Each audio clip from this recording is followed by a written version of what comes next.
But we can no longer risk emergency improvisation of national defense. We have been compelled to create a permanent armaments industry of vast proportions. In the councils of government, we must guard against the acquisition of unwarranted influence, whether sought or unsought, by the military-industrial complex.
You're listening to the Alchemical Tech Revolution, and I am your host, Wayne McRoy.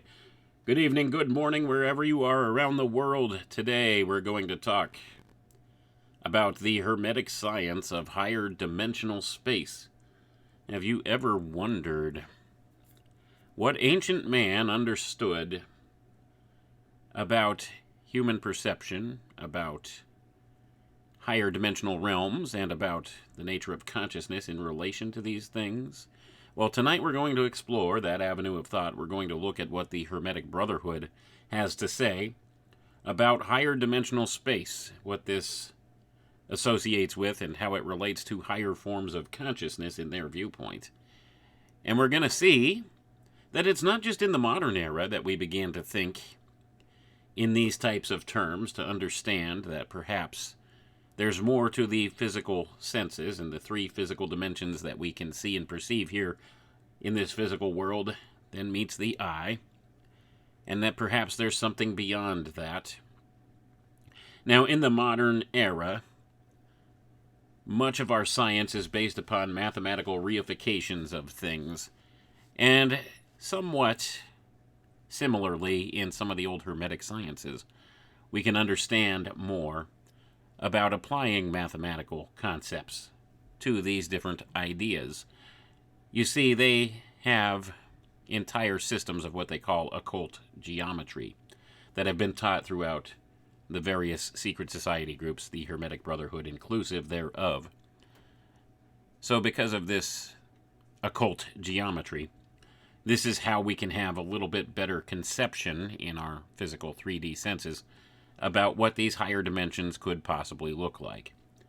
And we also have the testimony of those folks who claim to have clairvoyant abilities or have been able to travel in the astral plane and perhaps perceive these higher dimensions. That's all been reported here in some of the teachings of the secret schools of the occult fraternities, these secret brotherhoods that maintain these traditions even unto today. And we'll see there's a lot of value to be found in the old Hermetic sciences and the old alchemical sciences. But what has happened through the course of time is many of these concepts have been distorted and perverted and inverted for not so good purposes to help prop up a select few people in this world into positions of power and influence over others. And they have utilized these principles and leveraged these principles against the masses. So that being said, the people controlling this information at the topmost levels are the ones that have caused the problems in our society. You see, they've kept hidden from us many of these things for a long, long time in order to maintain their power and control over us. They've instantiated themselves into positions of power in this world. And they've utilized these principles to further their own agendas and maintain their positions. But now, because we have powerful tools like the internet at our disposal, many of these things have come to see the light of day now for the average person. Whereas in the past, you wouldn't be able to access any of this information unless you were a member in good standing of one of these occult fraternities and had access to their library. And even then, you would have to know what to look for, where to look for it, in order to garner any understanding of this. And usually these things have been carefully guarded by those within the secret fraternities who could be construed as gatekeepers of the knowledge of the information, and they only selectively give out the information to others. At least that was the case in the past. Now, because of their hubris and their belief that they have such a lock on control in this world and that the people are so complacent that they won't do anything, they have taken the pains of going ahead and having this information digitized for their own convenience. And what has happened is this has trickled out into the greater internet, where researchers such as myself and others have been able to find and collect this material and analyze it and reverse engineer what it is that these people have built over the course of time by using these old principles that they kept hidden from us. So that's where we're coming at it from, and today we're going to look into a little book titled Hermetic Science of Motion and Number by Dr. A.S. Raleigh. This is a fantastic primer on the Hermetic sciences so that you can understand a little bit of something about the old natural sciences, the old alchemical sciences, the old Hermetic sciences that many ancient peoples understood, and that these controllers of this world have kept hidden from the rest of us for a very, very long time now. You see, they understand principles of the operating system of this reality that we do not with this information. And they've kept this stuff behind closed doors for a long time.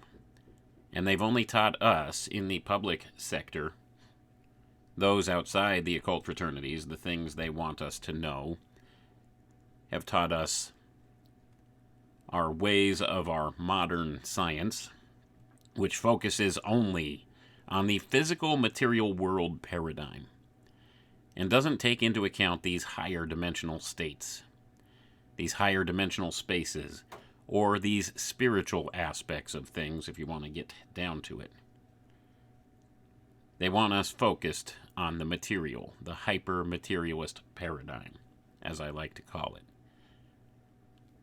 That's where they keep our minds firmly ensconced, in this physical plane in which we exist, thinking only in terms of material, physical world things, even trying to quantify things such as consciousness as such a cause and effect sequence. You see, they want you to believe that consciousness is nothing more than the electrochemical byproduct of the activity of the brain and brainstem. Because you see, if you believe that, then everything else can fall into that little box of physicality, of materiality.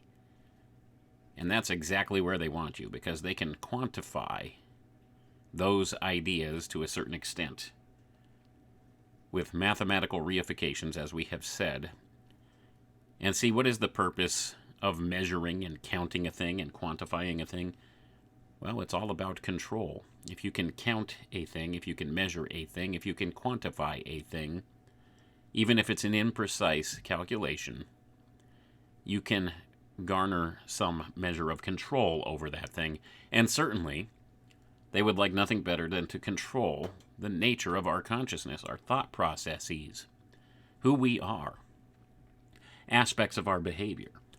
That's why they've sought to quantify this stuff and separate out the spiritual ideas from it for those of us in the public sector, those who are outside the occult fraternities, the secret society groups, the keepers of the secrets of the ages. That's what they call themselves in some regards. They don't want us to understand the greater scope of this. They want us to think, like I said, in only this physical material world paradigm. Because if we do so, then they can calculate formulas to control us, at least in a generalized sense. They could steer certain agendas in certain directions through doing so. Even if it is an imprecise method of control, it is still a way in which they can measure, quantify, and control the outcomes. It's an input-output sequence, and this is exactly what the science of cybernetics has to do with. You see, it's the inversion of the natural principles into an artificial thing. It's about control. That's what cybernetics means. Cybernetics is derived from a Greek term, kybernetes, which means steersman or pilot. It's about control. That's what it always has been about. And it's been misconstrued in the modern era to be thought of as something relating only to computers or robotics or some such thing. And although that is part of it, it is not what cybernetics encompasses. So using these cybernetics principles, they have helped to steer mankind into thinking in this physical world, material world, hyper-materialist paradigm type of way. And in so doing, they've garnered a measure of control over the public at large. They understand this. Most of humanity who falls into this category of the controlled don't understand this. And this is the type of thing we've been able to ascertain from breaking down some of their secret writings here and relating it and correlating it with modern-day scientific equivalent approaches like cybernetics theory. That's what I'm trying to do here with this broadcast, is to bring people up to speed as to how they've been able to get the job done with controlling the masses. This is exactly how, by applying these old ancient secrets that they've hidden from us in ways that can be mathematically reified, and therefore they could devise a overall generalized method of control in order to steer the mechanisms thereof. It's an input-output mechanism, a cybernetic loop, if you will. And in order to do that, they have to know some things that we don't. And certainly, when we're speaking about higher dimensions of space, this is certainly something that's understood by those in the occult fraternities a little better than what we can understand them here in the public. So let's get right into it. The fourth dimension of space. The great difficulty which we have to contend with in presenting the idea of a fourth dimension of space is the fact that all of our conceptions of things have been built up from the standpoint of three-dimensional space. That is to say, all of our experiences in the past have been secured through our relationship to three-dimensional space. We cannot, therefore, conceive of any other dimension of space, a dimension which is neither length, breadth, or thickness, but which is represented by a line drawn at right angles to each of the other three dimensions.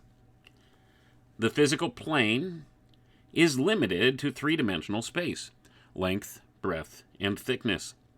On the plane of physical consciousness, we have no conception of any other dimension.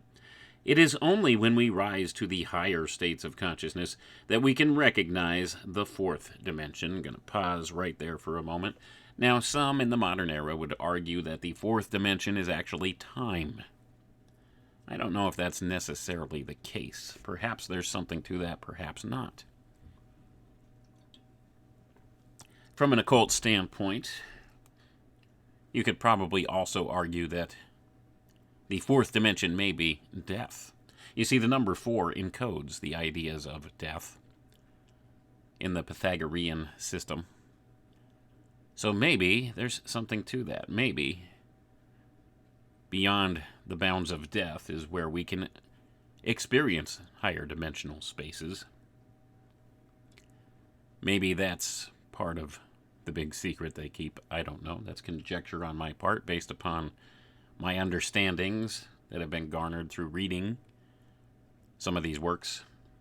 But let's go ahead and see what Dr. Raleigh tells us here.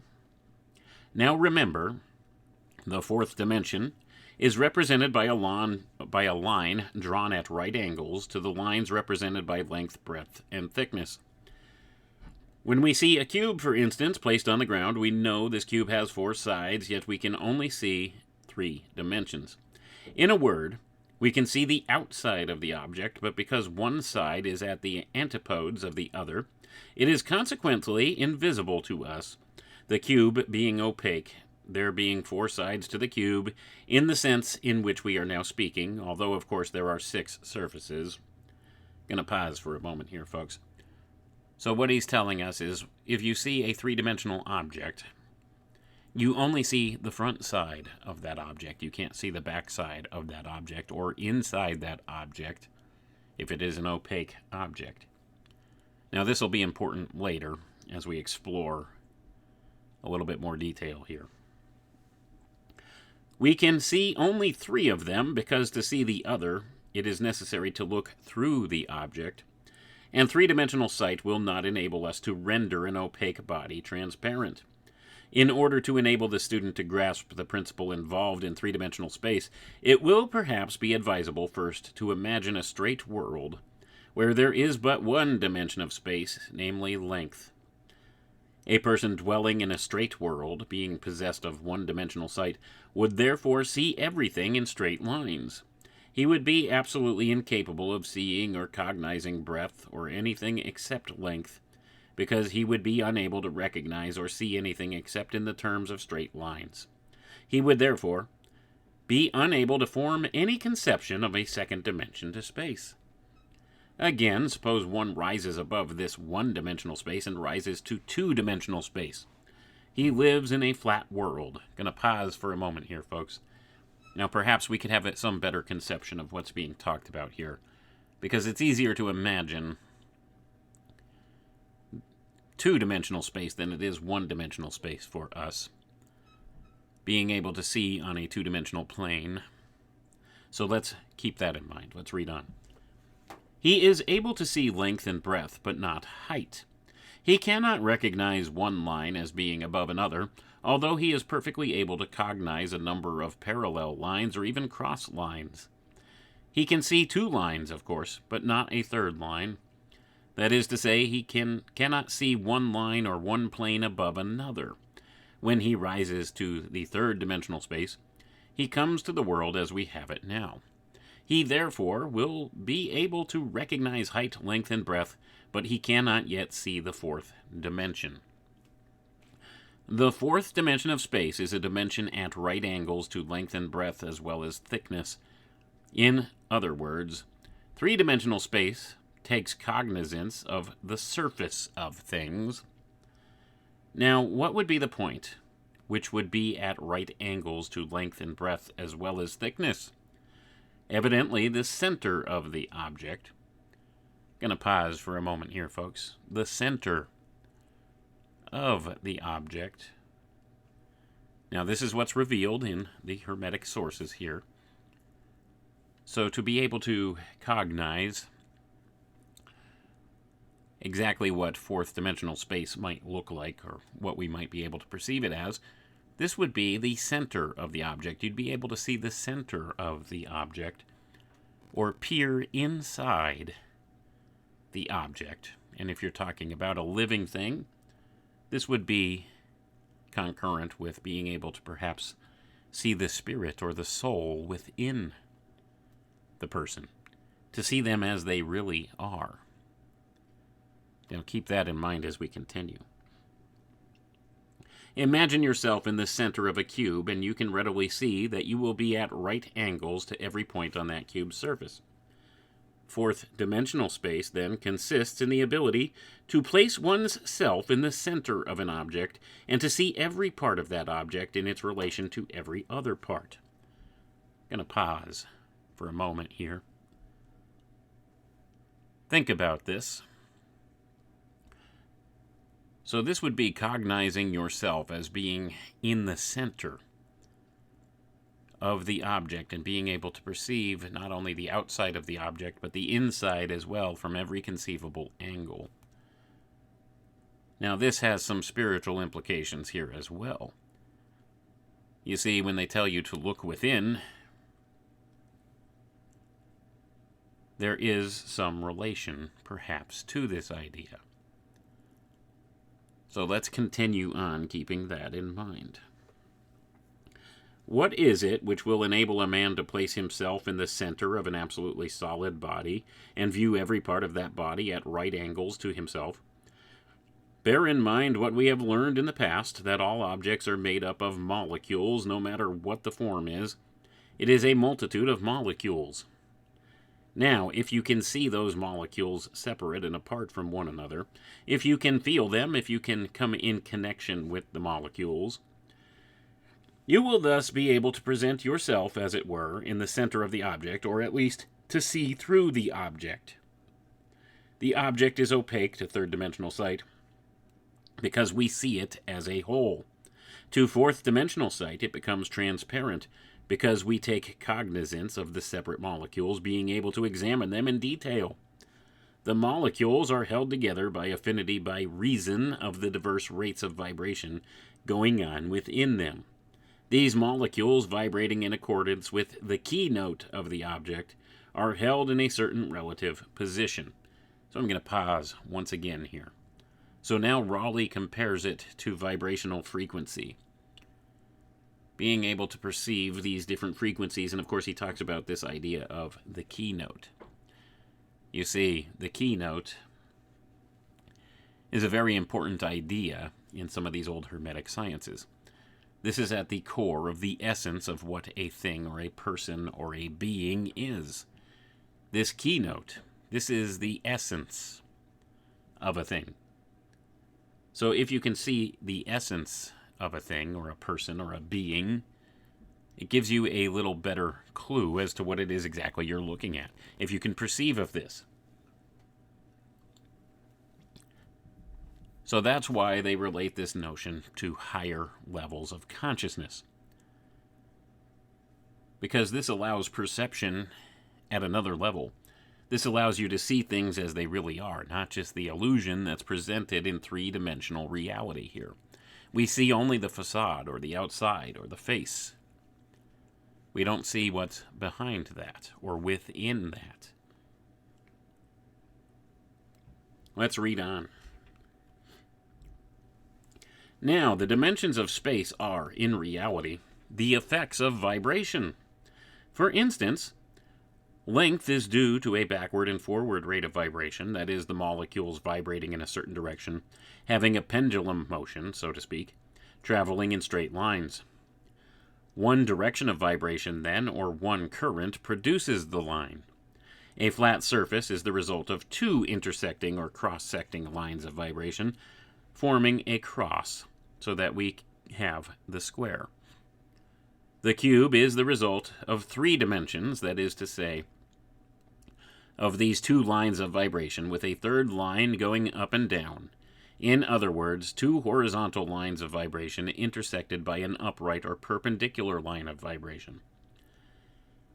It can be seen, therefore, that what makes the object the shape it is, that what produces this three-dimensional form, is molecules vibrating in three different directions.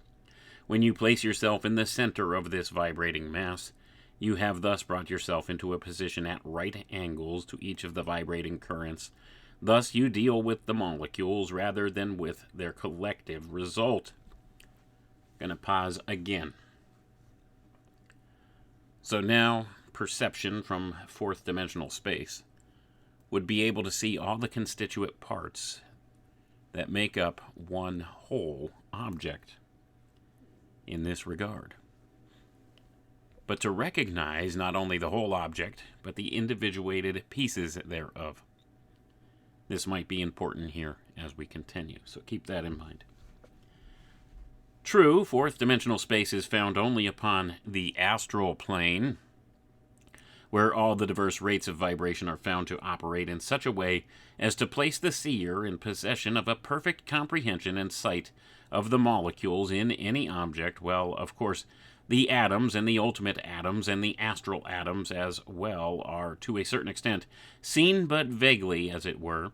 But the molecules in any object, and not simply the physical molecules, but also the astral molecules, are possible of clear and perfect analyzation, just as much as the physical object itself is upon the physical plane. So I'm going to pause again. So here's some more information.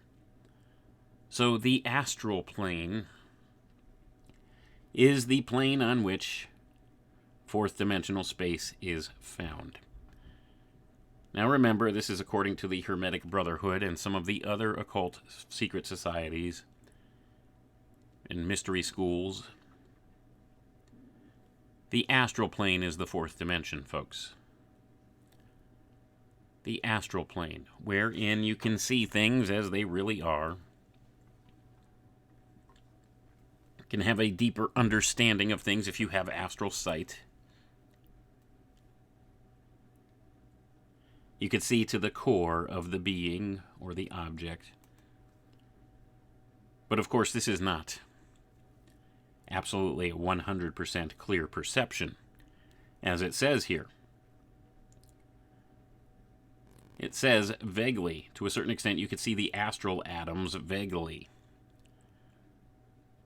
So you can understand the physical makeup of a thing from the perspective of the astral plane or the fourth dimension. You can understand the core tenet of what it is. You can more clearly analyze the essence of that thing or person or being from this perspective. It gives you more information to work with. It's not as easy to fool somebody who has astral sight, according to the occultists here, because they understand what is the core or essence of your being. They can see the real you, not the facade that's put forward. At least this is according to what they tell us in their writings here. But let's proceed forward here, because it gets even more interesting now.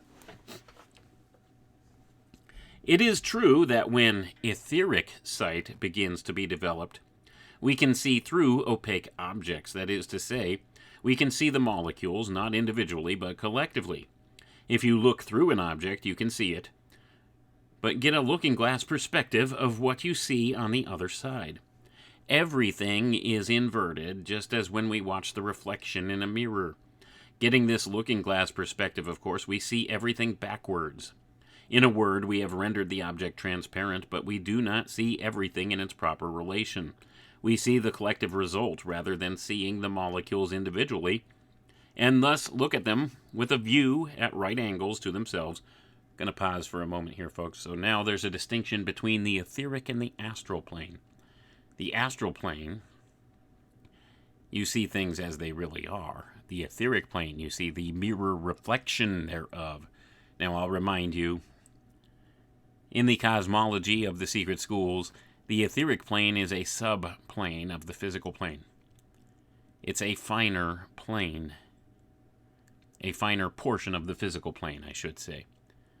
They like to use the terms gross and fine to describe certain aspects of this. So it's comprised of finer matter, whereas the physical plane as we know it is comprised of what they call gross matter. But let's continue on, so as not to make it any more confusing. To make the matter clearer, with etheric sight, we see through the object. We are still on the outside, but it has become transparent. But on the astral plane, we are, as it were, in the center of this object. We see every point from that position. We are at right angles to every point, so that, as it were, we are present with each molecule by means of this vibrative law. The fourth dimensional space, therefore, is obtained by reason of vibration, vibration being, in reality, the fundamental key to all dimension, in fact, the creator of each dimension.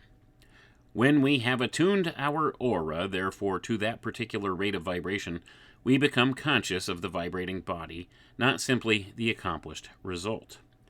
So I'm going to pause for a moment here, folks. So now some distinctions between etheric and astral sight. Etheric sight, it gives you a kind of mirror reflection of what you can see in astral sight, according to the secret schools here. Astral sight giving you a true view of the fourth dimension, where you can see all objective reality from the inside out, whereas the etheric type of sight you still see from the outside looking inward, but it becomes transparent, so you can see what looks like a mirror reflection of what the true nature of the thing is. I hope I'm not losing you on any of this. It's a thought exercise here, an exercise in thought, imaginative thought, to be able to picture this in your mind. It's hard to conceive of. But so we're looking at the essence or the core of a thing. So etheric sight gives you a reflection of the essence of a thing. Astral sight gives you a true view of the thing. Now the astral is concurrent with what we would call the fourth dimension. Qualities of etheric sight can give you a little better view of things, but you're not getting the full picture. It's like getting a very dim reflection of what the true essence of a thing is. Now, there are distinctions. There are those that claim to be able to see into the astral and have better views of this. So let's continue reading here and see what Dr. Raleigh can tell us about this. Now, as always, I caution you to take this stuff with a grain of salt. There's no way you could really prove nor disprove this, except maybe through your own experience. And it's hard to argue with somebody over what their experiences may have been, but this is what's conveyed to us in this information, and I think there are some kernels of truth to some of it, and it does have value and is worth exploring. So let's continue. When the clairvoyant awakens to astral sight at first, he does not recognize solid bodies as such. They do not seem to him to be anything. With his sight, he sees right through them. He sees the molecules, and consequently they do not appear to him as being solid bodies. He is likely to try to go through a brick wall without realizing that he cannot very well do it in his physical body, because the astral body can pass through any such body as that. The molecules of the astral body passing right in between the molecules of the physical body, and he, seeing from this standpoint, that is, seeing with the astral sight, does not recognize the inability of his physical molecules to pass through in this way. Consequently, he does not take notice of the fact that it is a solid body, and he is likely to get hurt. I'm going to pause for a moment here, folks. So now the claim is here that some clairvoyants can see astrally while still existing and functioning within their physical body here. So therefore, not understanding how to perceive things, they won't perceive a solid wall as being there and could potentially walk into it and hurt themselves. That's the claim here. Is it true? I don't know. I don't claim to be clairvoyant. I don't really know anybody that claims to be clairvoyant.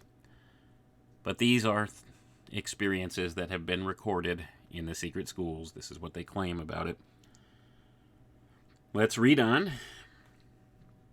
Likewise, in fourth dimensional space, we do not recognize the distance of the ground from us, for instance, or the distance of physical objects, because they do not appear as physical objects.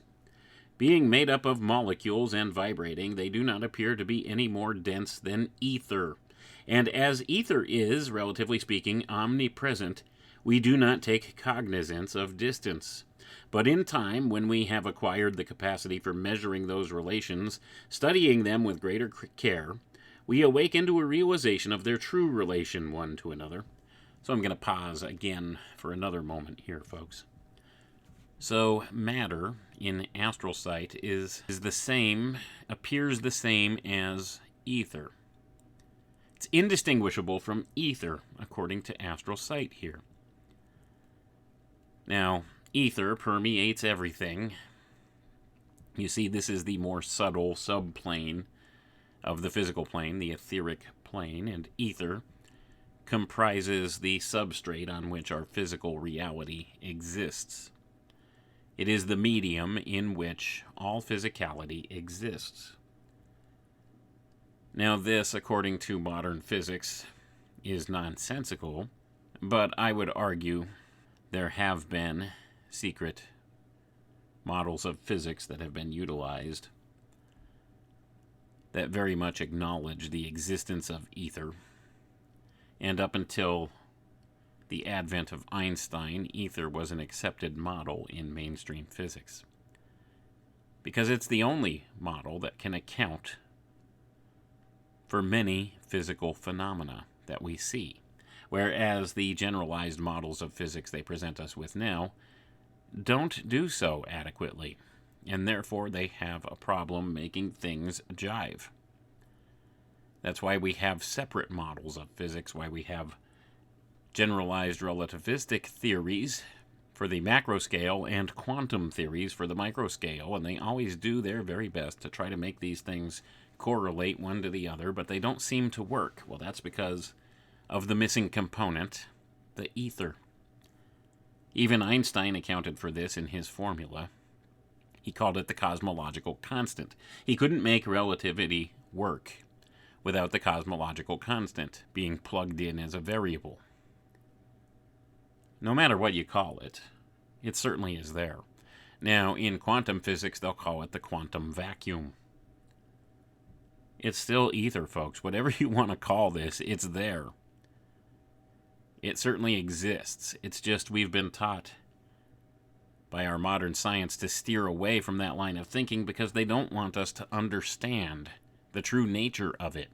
But there is an off-the-books physics that is understood in the special access programs of the military-industrial complex that utilizes this principle of ether to make technologies work. Gives them a better view to work from, for obvious reasons. But anyway, that's kind of an aside. That's maybe a discussion for another day. Let's get back to it. I don't want to stray too far from the topic here. It is not to be understood that the fourth dimension of space is merely a symbol, a figure of the imagination, or anything of this kind, and used as an illustration, for fourth dimensional space is an actuality. It is vibration which is inward with relation to all points on the surface. It is this dimension which is at right angles to every point, and not simply to every point on the surface, but is at right angles to every molecule of this object. Now, when we realize that each molecule in an object must necessarily be at right angles to every other molecule, by reason of its vibration, we can see then that when we cease to be, as it were, a part, and are able to identify ourselves through vibration with these molecules, that is to say, to vibrate in a state of attunement with each molecule, so that it is, as it were, one pole, and we the other, vibration passing between the two, we are thus brought into a position at right angles to the diverse molecules of the object. Consequently, we have arisen to the fourth dimension of space. From our point of view, the astral is now solid matter, opaque. The physical has become transparent. The physical is no longer a unit, but is a heterogeneous multitude of molecules. Consequently, we see through it. It has become nothing. It does not appear as a solid any longer, but in our consciousness it is simply this great mass of vibrating molecules, and we might say that, in a certain sense, on the true astral plane, we also penetrate the molecules, so that we are dealing with the atom in one sense. We do not see through it as we do in etheric sight, but we are identified with each molecule by reason of harmony of vibration in our aura, because the same vibration which is going on in that molecule is going on in us. And to do this, we must even see the molecule in relation to its component atoms, and when we have seen that, in relation to those component atoms, we will be enabled to get a grasp of fourth dimensional space. So I'm going to pause for a moment there, folks. The whole notion here, astral sight, fourth dimensional sight, You can look at the very essence of a thing and all of its constituent parts. You can recognize all of its constituent parts and the object itself, the whole of the object itself, but it appears transparent, as if you were looking from the inside of that object outwards. This is a different way of perceiving things, for certain, and it's hard to explain through the limited use of language that we have to do so. But this is the essence and nature of what the fourth dimension is. You see, according to the occultists, it is the astral plane. Let's continue on and see what else we can garner from this work. Fourth dimensional sight is possessed in its entirety upon the astral plane only. That is to say, it is the sight of man's astral body when functioning on the astral.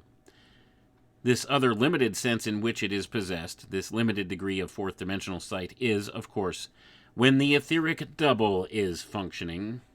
I'm going to pause for a moment here, folks. So it's only through the functioning of the etheric double within a clairvoyant that they can gaze into the fourth dimension from the physical plane here.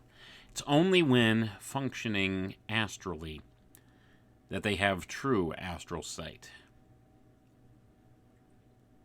So let's keep that in mind. Now, this is according, of course, to the secret schools, and as I always caution you, you need to take a lot of this stuff with a grain of salt, because there's no way to really prove nor disprove any of it. It's something that maybe could only be ascertained through personal experience. And even then, that becomes questionable and doubtful for those who are researching it from the outside perspective or trying to keep an objective viewpoint of this whole concept. Now, like I said, I suspect there are some real, valuable points of truth to be found within some of this, and I think these things are certainly possible. But it's just a matter of what do we believe that comes from these secret society groups, because they like to poison the well all the time. They give you a lot of good information, but they always give you bad information as well. And this is the nature of what's been done through the course of time. Like I said, there is much value to be found in the old Hermetic sciences, the old alchemical sciences, the old natural sciences. But many of these, through the course of time, have become tainted and inverted and perverted by those with agendas who have hidden these secrets from others and given misconceptions out on purpose to steer and guide and direct things to achieve of their certain personal goals that they have and to maintain their power over others. So they're not always straight with us with this type of information. But there's always these hidden kernels of truth and value to be found within them. But that's why I caution you to take it all with a grain of salt. Apply your discernment to be able to tell what is true and what is valuable and what is not with a lot of this stuff. So let's go ahead and we'll continue on with all of that being put aside now. Now, of course, when man is functioning on the astral plane, he realizes something which is really true, really existent. He becomes conscious of the force which is back of physical matter, which gives expression to physical matter. I'm going to pause for a moment. The essence of a thing, like I said. So essentially, astral sight allows you to see the essence of a thing, its true nature. That being said, let's continue. He is seeing something which has been going on all the time before he saw it. He simply has never awakened to that power of sight to perceive this force, this vibrating energy, this vibrating activity, which is expressing itself in those physical objects, and that is the fourth dimension of space. To awaken to the astral plane is therefore to awaken to capacity for the cognition of fourth dimensional space, and when we have accomplished this, we have realized a sight which is at right angles to length, breadth, and thickness. Understand, we cannot see something which did not exist separate and apart from our sight. In a word, it is the impression which vibration leaves upon our sight, upon our consciousness, which gives rise to that sensation which we term sight. Fourth dimensional space exists, therefore, separate and apart from physical or even astral sight, any other sight for that matter. It is that force which is back of the organization of molecules and solid bodies. So I'm going to pause for a moment here, folks. So essentially what Dr. Raleigh is telling us here is fourth dimensional space exists, the astral plane exists. It is separate and apart from our physical experience or even our astral experience. It exists without our perceiving of it. Doesn't matter if you can sense it or not, it's there. That's essentially what he's saying. It's a fact. It exists. It can be perceived by man in his astral form, or sometimes through the operation of his etheric double, the etheric being a subplane or a subtler plane of the physical plane here. And through that you can see reflections in the astral. So we can perceive of this, according to the secret schools. There are some people that claim to be clairvoyants that can see into these realms and be able to recognize the essence of a thing to some regard. And this is the fourth dimension. Let's read on. To awaken the fourth dimensional sight is to awaken into a realization of those vibratory tendencies which are expressing themselves in form. All bodies which are formed of atoms and molecules are, therefore, the three-dimensional expression of the fourth dimension, namely vibration. Fourth dimensional sight is the awakening of the perception to a cognition of that vibratory force which is back of the three dimensions and expresses itself through them or in them. The fourth dimension of space is consequently seen to be the cause, the creator, as it were, of the three dimensions. It is in this sense that the three-dimensional physical plane is but the shadow, the reflection of the fourth dimensional astral plane. Gonna pause right there. Now this is a huge revelation, and this lies at the heart of cause and effect sequences in this world. You see, not everything can be explained away as a physical world cause and effect sequence, as they would like us to believe in our modern science. Causation occurs in this fourth dimension, the astral plane first, and then manifests here in the physical plane, like a reflection. So it says existence or manifestation here in the physical plane, this third dimensional plane on which we exist, is a reflection or a shadow of the fourth dimensional astral plane. So when you understand this, you understand a whole lot more about the nature of reality. And this is the kind of thing they don't want us to conceive of. This is why they've kept this stuff hidden, except for maybe letting little glimmers of it out that have been perverted or inverted through the course of time. Things like what they would call the law of attraction. Now, this is a perversion of the principle. That's what needs to be said here, this whole idea of something like the law of attraction being presented in the New Age way that it has been presented. It's a perversion of this idea, of this principle. And they've taken it and tried to abuse it and made it sound silly and nonsensical to most reasoning people and reasonable people. And of course you have your true believers in the law of attraction. But you see, it's a reflection of this higher dimensional space. A shadow cast from this higher dimensional space into our physical reality. This is how manifestation occurs. This is understood by the occultists. They know that they can achieve certain results by accessing these higher dimensional planes to instantiate a causative force therein to affect the physical world here. This is not recognized by our modern science, because we have been purposefully steered into thinking in the hyper-materialist viewpoint. in the physical material world viewpoint of things. But when you understand that those in positions of power in this world have certainly had access to deeper information about this stuff, then you know something's up with this.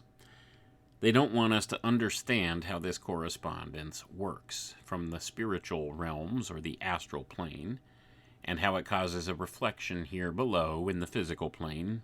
As above, so below. The old Hermetic axiom still applies. You see, can be understood.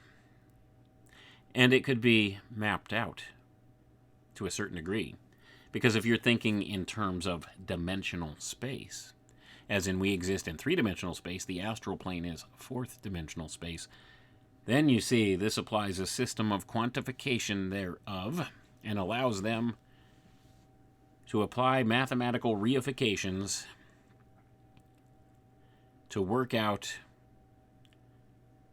a type of programming motif, a control system, even if it is an imprecise one.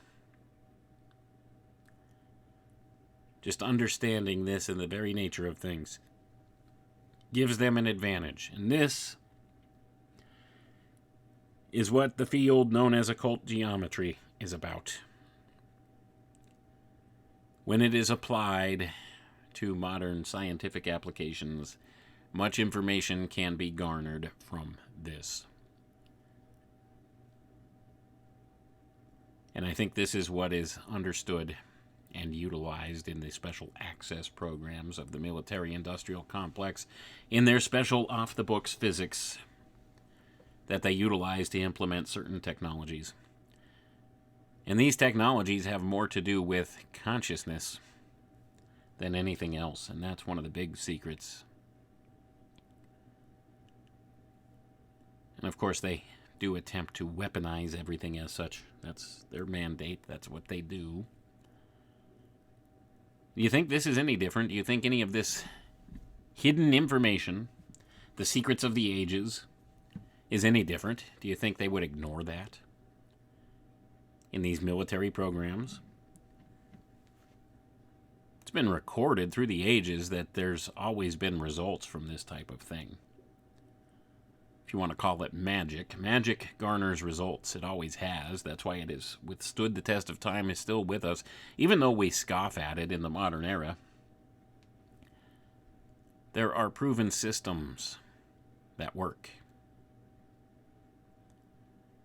Do you think this has escaped the attention of the military-industrial complex? Well, certainly not. And it does have everything to do with the true nature of consciousness, where it derives from, how it manifests here. So now we've brought attention to this notion the fourth dimension of space is the astral plane. What about the fifth dimension of space? What can we find out about that? Let's see what Dr. Raleigh has to say about the fifth dimension of space. The fifth dimension is represented by a line drawn at right angles to all the other four dimensions. It must be borne in mind that the three lower dimensions of space deal with the surface of things, the four higher dimensions with the internal side, the inward or interior of things. Consequently, we must find in the fifth dimension a line drawn at right angles to all the other four lines, and it is represented by a point inward from the other four dimensions. Gonna pause for a moment here, folks. So if the fourth dimension can be conceived of or perceived as being an inward point from the three dimensions that we know, this would be looking outward from inside the perspective of this fourth dimensional observation point within the three-dimensional. Now, I know this is a little bit complicated to try to imagine or to picture in your mind. We're not really capable of picturing this in our minds because of our limited perceptions in the three-dimensional here. But it's a thought exercise here. Think about that. If you can conceive of the fourth dimension being looking outward from the inside of a solid object and being able to perceive things from that perspective, think of this as being able to look from inside that observation point outward now. This would be the fifth dimension. Let's continue. It may at first appear to the student that this is an impossibility, as the fourth dimension is inward itself. It represents the interior of things. But this is not true when we come to the fifth dimension. The fourth dimension is inward from the other three, but it's outward from the fifth dimension. I'm going to pause for a moment here, folks. So now herein is where some of the inversion principle has taken hold with how they've manifested this information to us from these secret schools and how they've steered our thinking in our modern science. Because you see, when we are looking at this from the perspective of our modern science, what we're trying to do is we're trying to apply this notion from outward. Now, I don't know if this will make sense to you, but when we look at three-dimensional things, you can make a fourth-dimensional representation on paper of a cube by drawing the lines and showing it. And you may have seen these drawings, and this is called a tesseract. So we can perceive or conceive of the idea of a tesseract. But you see, this is showing three-dimensionality expanding outward into the fourth dimension. Outward. So this is how we conceive of it, and it's actually the inverse is true. It's not moving outward, it's moving inward. Higher realms of consciousness, higher dimensionality, is a move inward, not outward. And this is wherein much confusion has arisen. Because when you look at this through the scientific lens of observation, if you're trying to conceive of these different dimensions, these higher dimensions, well, you're looking for the third dimension to expand outward. But that's not how it works. It goes inward. It's the inversion principle applied. You see, it's the reflection being seen. So the fourth dimension actually moves inward from the third. And the fifth dimension moves inward from the fourth. When you understand this, then you can see how humans perceive everything backwards and upside down. We truly do. We truly do. It's not about expanding outward, it's moving inward to these higher dimensional spaces. Interesting way of thinking. Like I said, I mean, this is definitely a thought experiment. This is hard for people to conceive of. But when you understand, you've been thinking backwards and upside down all this time because of how we've been programmed through our indoctrination into this hyper-materialist paradigm, that this becomes apparent. So to find higher dimensions, we move inward, not outward. Let's read on. So it says, it may at first appear to the student that this is an impossibility, as the fourth dimension is inward itself. It represents the interior of things, but this is not true when we come to the fifth dimension. The fourth dimension is inward from the other three, but outward from the fifth dimension. So that means the fifth dimension is inward from the fourth. To illustrate, in the fourth dimension, we go inward from the surface of an object. We go into that point which is inward, and from which we go into the organization of the object. In a word, the fourth dimension deals with molecules. It is that molecular dimension which is the foundation of the structure and is, therefore, inward from every point of the structure. In the fourth dimension, you are within the object, but you are external to its constituent molecules. You are therefore dealing with the molecules as objects external to yourself, just as in three-dimensional space you deal with these objects as being external to yourself. You are living among the objects around you. On the fourth dimension, you are in the objects, as it were, but you are dealing with the molecules. I'm going to pause for a moment here. So now when we understand this, you understand that this science that they call quantum science is an inversion and a perversion of this occult principle, of these old occult sciences. You see, everything's inversion, folks, in our modern world. It's false, a false dichotomy. This isn't how things operate, but it's how we've been conditioned to perceive that they operate. So quantum is a perversion of this principle. Keep that in mind. Let's continue. The force which enables you to deal in this way with the molecules is vibration.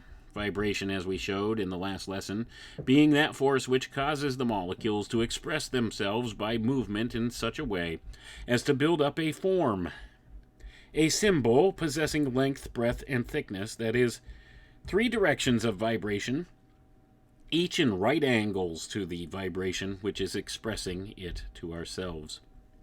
In the 5th dimension, we penetrate the molecule itself. We place ourselves, as it were, in the very center of the molecules themselves. That is to say, we are now living among its atoms. We are thus occupying a point at right angles to each of the constituent atoms of that particular molecule. Consequently, we are inward from every point of the molecule. Being at right angles to it, we have arisen to the point of atomic vibration in contradistinction to molecular vibration. Going to pause for a moment here, folks. Quantum. This is quantum. This is the notion of the quantum realm. That's the perversion that has arisen from this old Hermetic and alchemical science. You see, they've applied some of these very old ideas into the modern era, inverted and flipped them, turned them into things which they are truly not, and this is what we get. We get things like quantum theory. Let's continue. Now, inasmuch as it is this atomic vibration which constructs the molecule, the course which the atoms assume in their vibration, building up the length, breadth, and thickness of the molecule, and at the same time imparting to its particular rate of vibration the length, breadth, and thickness being the 3 lower dimensions, and its specific molecular vibration being its 4th dimension, this 4th dimension is the result of the diverse rates of vibration of different component atoms. It is only on the mental plane that this 5th dimension exists. That is to say, it is only through our mental body that we are able to get in touch with the inner being of any object, to place ourselves into that close touch with it so that we can be conscious of its vibration, and with the force back of this vibration, our mental body permeating the object, as it were, blending with it on this plane which gives rise to the vibration of the molecule coming forth out of the atomic vibration. Gonna pause for a moment here to break down a little bit of that word salad. The 5th dimension, folks, is the mental plane. This is wherein the mental body resides, from which all things permeate. You see, when you understand that, the 5th dimension, the mental plane, the twilight zone, that's where the idea comes from.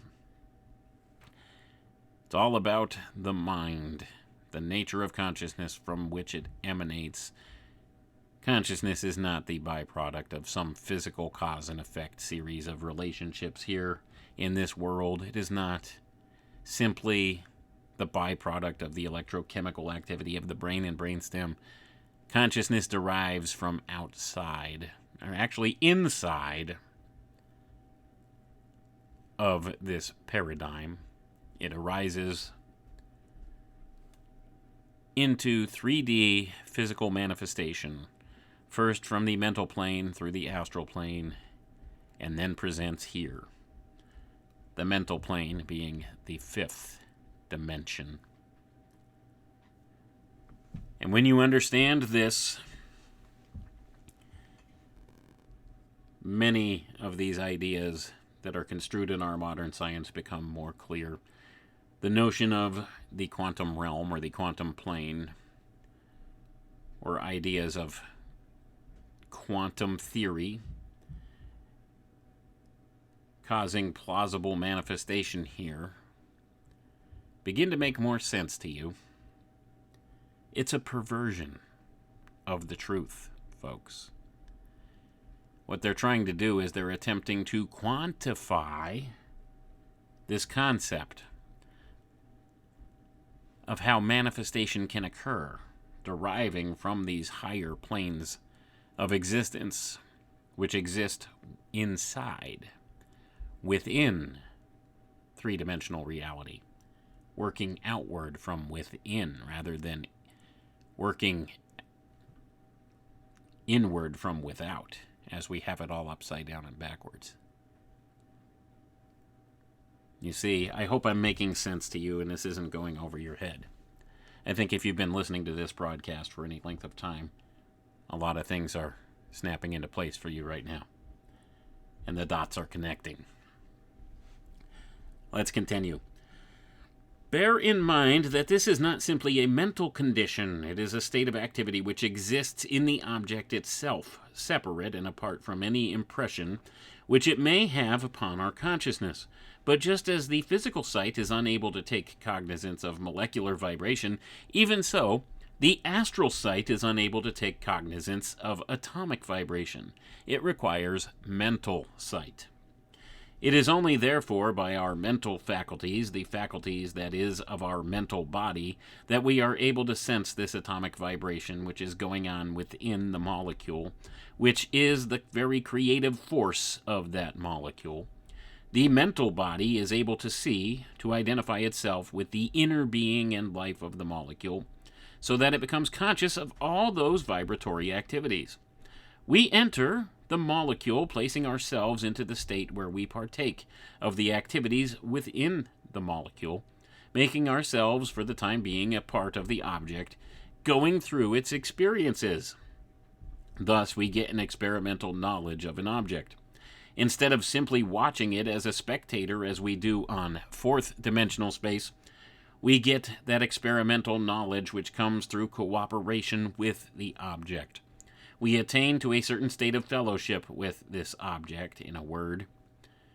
I'm going to pause for a moment here, folks. So now it's being told to us that observation from fourth dimensional space or on the astral plane only allows us to observe these different objects or observe knowledge about these things, whereas in the fifth dimensional state we can experience these things ourselves. You see, it's a different way of thinking, and it is a thought experiment of sorts. Let's read on. It may occur to the student to ask, what is the difference between this and fourth dimensional space? As it was shown that fourth dimensional space was vibration, and it does not seem that fifth dimension is anything but vibration. Well, there is vibration and vibration. Fourth dimensional space, generally speaking, deals with molecular vibration, while fifth dimensional space deals with atomic vibration. And inasmuch as the form or expression through length, breadth, and thickness is the product of molecular vibration, even so, all molecular vibration itself, that is to say, the vibration of the particular molecule, is the expression of atomic vibration. And I'm going to pause for a moment here, folks. Now remember, the ideas being conveyed here are given in this type of language in a symbolic type way. Now, when Dr. Raleigh is talking about molecular vibration and atomic vibration, these monikers have been given to these things to give us a better way of understanding how this works as a concept. One thing being smaller or more inward than another. Now, this, in and of itself, is where the perversion that is quantum science has come from. It's a perversion of this principle, and it is an attempt to quantify this. To turn this idea, this philosophical idea, into an objective, measurable physical particle. That's what's been done in our modern science. You see, it doesn't have to do with a physical component particle, a fundamental particle. Everything in the cult of quantum and in our modern science is a fundamental particle. You see, the particle being talked about here, these atoms and molecules, they are not particles. These are symbols. These are symbolic ways of thinking. These are correspondences we have been given so that we can understand through the law of analogy what's being presented here. These are not physically quantifiable things. You cannot physically quantify the astral. You cannot physically quantify the mental. But we need to use the law of analogy so that we can understand through our finite limited senses in this 3D reality. So this is why it's been construed in this way through the Hermetic teachings and the old Hermetic axioms. But what has happened is those people in positions of power who want to maintain their power in an attempt to quantify these things, to be able to develop technologies for control here in this physical material world, have come up with man-made reifications of these things by quantifying them as fundamental particles. And thus the cult of quantum is born, and it is a perversion of these ideas because these are symbolic ways of thinking only in their original context. These are talking about something at the essence of what existence and consciousness is. It's not something that you could look at under a microscope, folks. It transcends what our physical senses can perceive here. It's the essence of a thing. So that's what he's talking about when he's talking about these ideas of molecular vibration and atomic vibration. It's not a fundamental particle, as we've been misled into believing and misconstruing through our modern education system and through our modern science and through the indoctrination we've been given into this. Because you see, that's all designed to steer you into this hyper-materialist paradigm, this physical paradigm, disregarding the spiritual and the philosophical. You see, science is the god of the new age, folks. It's an uncomfortable fact, but it remains. So when we're talking about this, you have to think in terms of the law of analogy. This is only to give it a more concise picture in our mind's eye for us to be able to perceive of it with our limited finite senses. That's what Dr. Raleigh is presenting here. So when you understand that, it doesn't have anything to do with fundamental particles. It's an analogy. Then you can maybe better conceive of the notions being presented here. Because like I said, there are some core tenets of truth to be found here. And we can demonstrate how much of what we've been handed in our modern science is a perversion of these principles. But now, with that caveat being put aside, let's continue on, and we're going to finish it up here. Now, as vibration is the fourth dimension, that dimension inward from length, breadth, and thickness, which expresses itself in a threefold form, even so is this fifth dimension inward from vibration, that is, molecular vibration, occupying a point at right angles to the same and expressing itself in that way. The fifth dimension of space is, in fact, the will within nature, and it is through the individual will that we are able to come into a realization of it. The will, folks. In order to bring this principle to the consciousness of the student, it will perhaps be best to first study it from the point of view of the individual will. Now, as a matter of fact, there is a difference between will and desire. They are both vibratory states, that is to say, they are vibratory states of the aura. The aura is set to vibrating by reason of the mental picture. It vibrates in accordance with that picture, having that particular rhythm pertaining to the picture, but there are two directions in which the aura may vibrate. The vibration may pass inward from the outside world. The external vibration may act upon the aura so that that wave is carried inward from the surface, and we embody that which is without. Or the impulse may start from within, and the original impulse may begin coming out of the picture and flow outward, moving through the energy of the aura and expressing itself on the world without. Thus, it may be either a positive or a negative vibratory state. In either case, it is the vibration of the aura. The only difference between the positive and negative being that in the former, the vibration is from the center outward, thus active, manifesting, expressive of that which is within. Or in the case of a negative, inward, receptive being acted upon, embodying that which is without or external. Going to pause for a moment here, folks. So the vibration of the aura. A positive vibration would be something that manifests from within the being expressed outwardly. A negative vibration in the aura would be that which comes from an external source and becomes embodied within the aura field, the auric field of the person. Keep that in mind.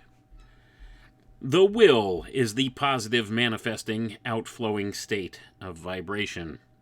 It is by means of an activity of this kind, that is to say, the outward expression of the aura, that we bring ourselves into the molecule. We bring ourselves into that, place ourselves, as it were, in connection with those atoms, so that being now within the molecule, no longer influenced by its molecular vibration, no longer taking notice of it, for we vibrate with it, we have placed ourselves in this sense within the molecule. We are now acting with its atoms. Vibrating with them, we see things to a great extent from their point of view.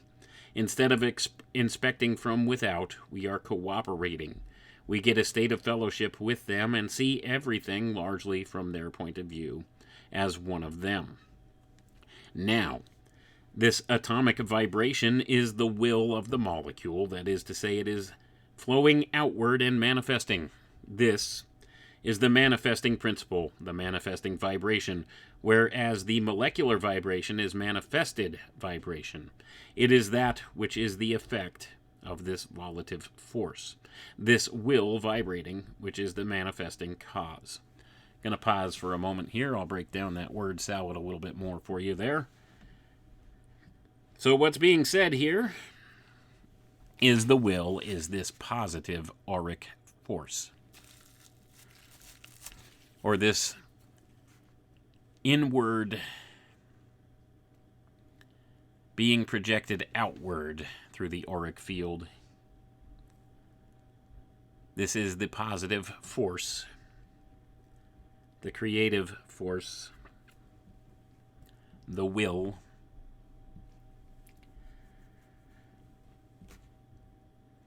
So remember, when all things come down to the polarity principle, there's a positive and a negative. Negative is when we take things into our auric field or our essence. Positive is when we express things from our auric field or essence into the external world around us. So positive and negative influence, it doesn't necessarily mean one's good and one's bad. But the will is this manifestation from within, directed outwards. The imagination is taking that which is directed inwards from the outside and applying it. These are the masculine and the feminine principles, the polarities in all things. Let's keep that in mind as we continue on, and I hope that gives you a little clearer picture of what's being presented here. Now, like I do caution you, you do need to take this stuff with a grain of salt and apply your discernment to figure out what's true and what's false about it.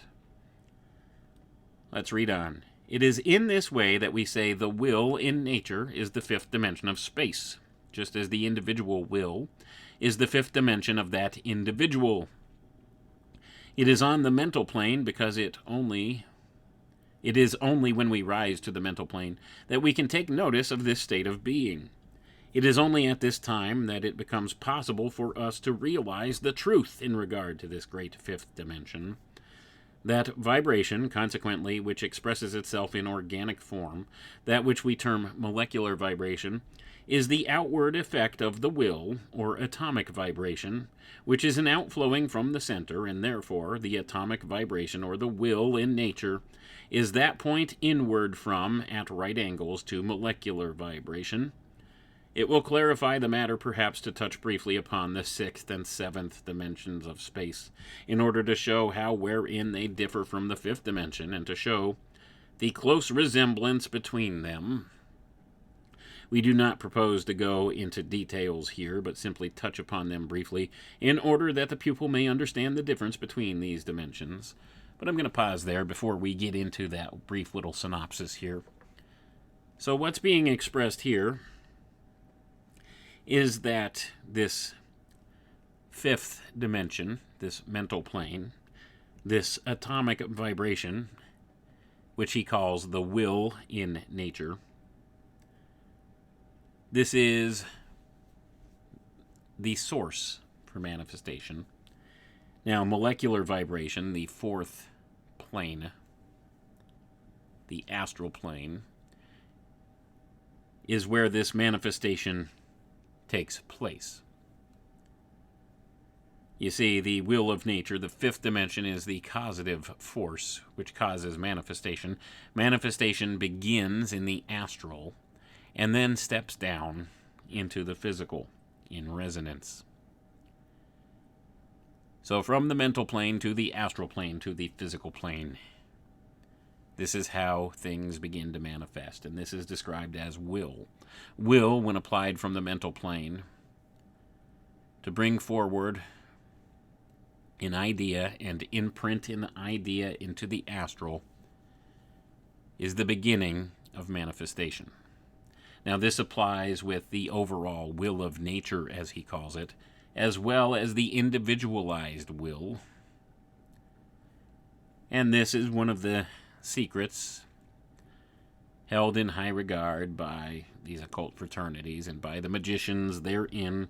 If you understand this and you're able to apply will in this way, you can make some real changes in this world according to what they teach. Like I said, apply discernment here. Understand what's being presented. How there's a lot of really good, useful, valuable information here, but how there's also this tainting of the poison with it. And understand what's being presented. But let's go ahead and we'll touch on the sixth and seventh dimension principles here to put a fine point on it before we close out. Let us say to begin with that the sixth dimension is the desire principle in nature, just as the fifth dimension is the will. Remember what we said a bit ago about the difference in the positive and negative vibrations. Now, inasmuch as the will is the outflowing, manifesting course of vibration, arising from the vibratory impulse set up in the center and moving outward until it manifests itself upon the surface, even so, desire is the negative vibration, the vibratory impulse which moves inward from without, and until it is able to express itself in a vibratory impulse in the center. Desire. Imagination. As I presented it earlier. The will and the imagination, the masculine and the feminine principle. So this is equated with the sixth dimension, this desire principle, which works its way inward from outside, and then it works its way outward from within, after it has set up shop within. So, will is the outflowing manifesting course of vibration, arising from the vibratory impulse set up in the center and moving outward. Desires the negative, the one which moves inward from outward, until it can express itself in a vibratory impulse in the center. Now, this desire principle must take place before it can express itself in an outward vibration. In other words, we must have an impulse brought into the within before it can manifest itself in the without. Now then, through this sixth dimension, we place ourselves in the center of an atom. In other words, we draw this atom into our very being. We draw it within us so we can incorporate it, so to speak, embody it, and by bringing it into ourselves, we feel just as it feels, and taking it into our being, we are able to sense its vibration. That is the vibration which builds upon, or builds up, the atom. We thus get back of the atom into these ultimate atoms which build it up. In other words, we are now able to deal with the mental, astral, and physical atoms. We have reached that, in fact, which is back of the lower atoms, namely the Buddhic atom, or the Buddhic plane. The sixth dimension is known as the Buddhic plane and is capable of realization through the Buddhic body only. Going to pause for a moment here, folks. Some other groups refer to this by different names. The desire body, in some of the conceptions here, but it all means the same thing. Now, the Hermetic Brotherhood refers to it as the Buddhic plane, the Buddhic body, the desire plane. So desire sets in from outside, begins as an impulse within. This impulse begins to manifest outwardly. This is the will. Through the fifth dimension, outward to the fourth dimension, which is the astral plane, which sets up a resonance, a vibratory frequency, and begins to manifest, and then steps down into physicality through the expression here. It is this principle, then, this vibration through the Buddhic plane, which moves inward from the Buddhic to the spiritual atom, building up the astral, mental, and physical atoms from the Buddhic. It is this vibration from the Buddhic which merges into the very being of an atom, which is therefore at right angles to the atom, thus giving the sixth dimension of space, which can be realized on the Buddhic plane only. The seventh dimension of space must be represented by a line at right angles to the sixth. It must be that principle which expresses itself through the sixth. Now, desire is the indrawing sensation or emotion resulting from an idea, a picture, an image. You form in your own mind a picture or image, and immediately the rate of vibration corresponding to that picture or image is awakened in your aura. It depends, however, upon whether the will or desire principle is acting as to whether that vibration moves inward or outward. Even so, the mental picture or image represents the seventh dimension of space. It represents that state where you bring yourself into touch with the spiritual atom, the spiritual principle which expresses itself through the Buddhic representing the desire, or the inflowing, embodying principle, and the mental representing the outflowing, manifesting will principle. Now, when you have brought yourself into this state, you are thus identified with the spiritual atom. You no longer contain it within you, neither are you contained within it, as in the sixth and fifth dimensions of space, but you have passed beyond that stage, and through this picturing process, it is absolutely identified with yourself. You see it absolutely as it is. You go through its own experiences, perfect identification, which is secured only upon the nirvanic plane and through the nirvanic body. Thus, the nirvanic is able to completely identify himself with everything with which he comes in contact, and to go within the ultimate material atom and to get at right angles to the diverse parts of the ultimate atom. He is therefore, as it were, identified with, is within the ultimate nirvanic atom. He is therefore at a point at right angle to matter. He has risen beyond matter, being at right angles to matter, he being the positive pole, whereas matter is the negative. He is therefore expressing himself in matter. He is therefore the creator, as it were, of matter, representing the attitude of the creative spirit, the manifesting spirit. In a sense, he is on the plane of the manifesting Brahman when he has attained the seventh dimension of space. In this state, man is able to come into conscious realization of the very nature of things. The seventh dimension is therefore represented by the highest vibratory state, which is at first at right angles to the desire state of vibration of the sixth dimension, it being at right angles to the will vibration or the fifth dimension, which is likewise at right angles to the formative vibration of the fourth dimension. It will then occur to the student that these four higher dimensions are simply four different stages of vibration. Consequently, he may think they should all be included under the head of the fourth dimension, but if this be his idea, let him stop and consider that length, breadth, and thickness, the three dimensions of the physical plane, are simply three different directions in which vibration moves. Consequently, the three-dimensional world is simply the expression of the vibration of the fourth dimension.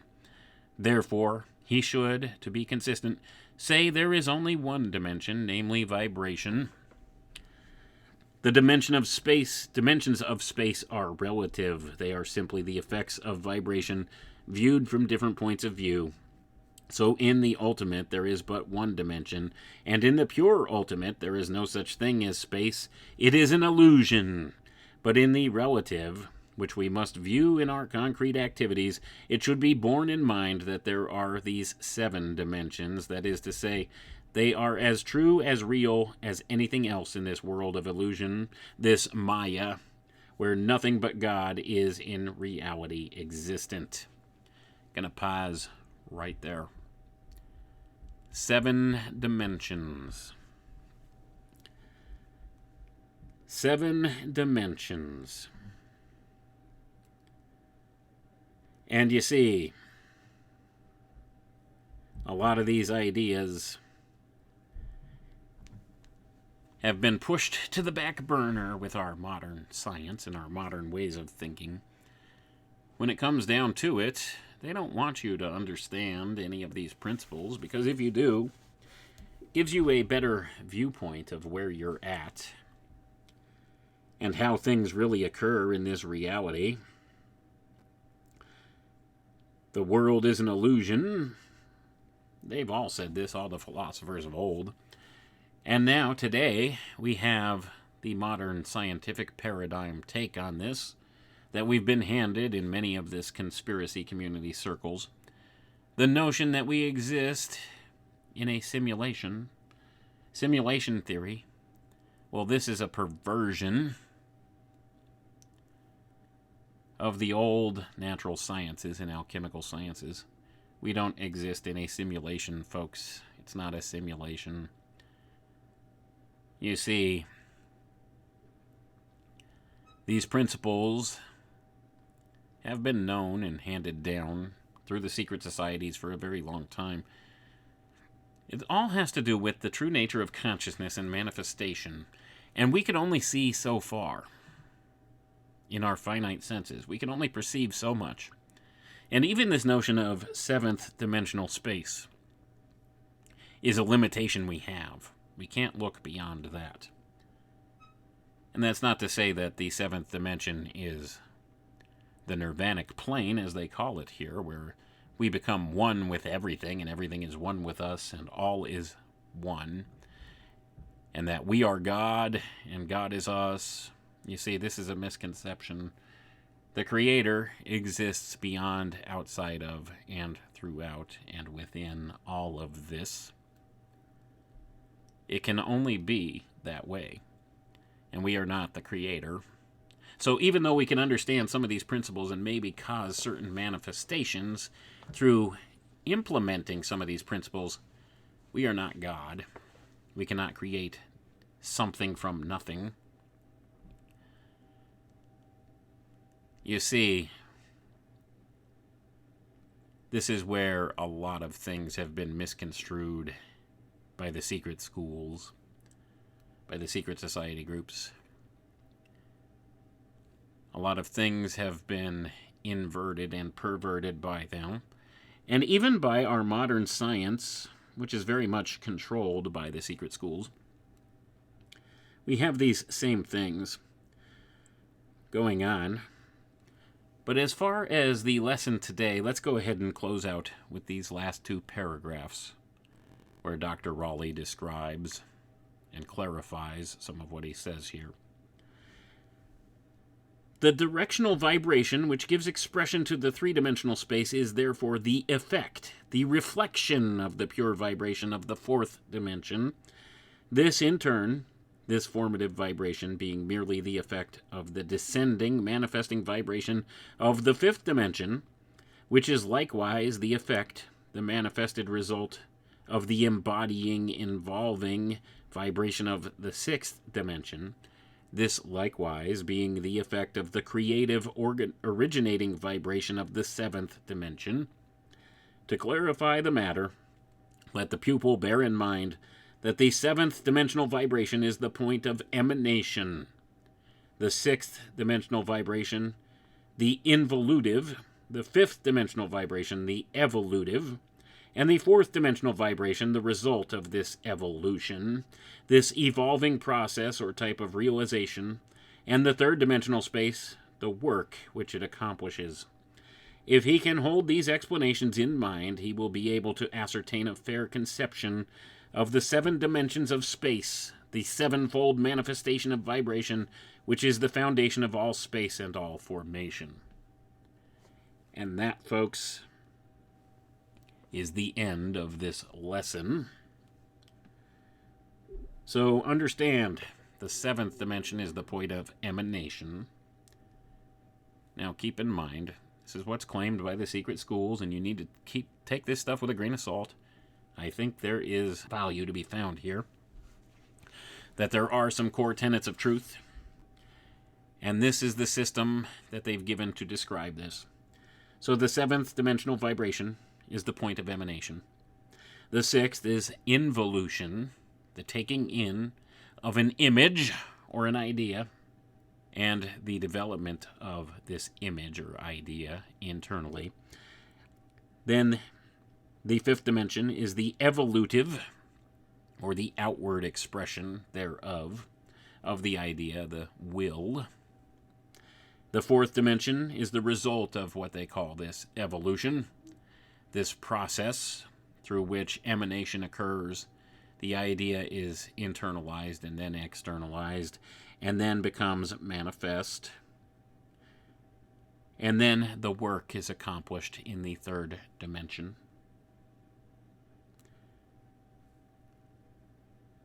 And we see some core tenets of truth to all of this, but to misconstrue the point of emanation as the creator, I think, is the source of a lot of misconception within the occult fraternities and within the very nature of the secret society groups and the very nature of things that have been taught by the occultists through the course of time. The point of emanation is not necessarily the creator. So the seventh plane, the Buddhic plane, the nirvanic plane, is not where source resides. Nature is not God, folks. And we can't see beyond that because of our limited, finite intellect. And this is where I suspect many of the perversions that have gone on with the old natural sciences and alchemical sciences and hermetic sciences has been applied. So that being said, I hope this gives you a better point of view for understanding higher dimensional space and the nature of it, and the nature of manifestation and the nature of consciousness itself. You see, these principles have been lost to our modern science or misconstrued in a very gross way, and they base a lot of principles upon these misconceptions. And as an effect thereof, we see society in the state that it is, the minds of men in the disarray that they are in. We're living in interesting times, folks. We most certainly are. But there's some valuable things we can garner from the old Hermetic sciences, and this is one of the ideas, to understand how true manifestation of consciousness takes place. The nature of consciousness, the nature of manifestation, how these things occur. It's not just a physical cause and effect sequence, as they would have you believe. There's more to it than that. There's spiritual components, deep spiritual components involved in the emanation of these things. So I hope that you have garnered some value from this lesson today. I want to thank you all for tuning in. I appreciate each and every one of you, and we'll catch you next time. Have a good one now. But we can no longer risk emergency improvisation of national defense. We have been compelled to create a permanent armaments industry of vast proportions. In the councils of government, we must guard against the acquisition of unwarranted influence, whether sought or unsought, by the military-industrial complex.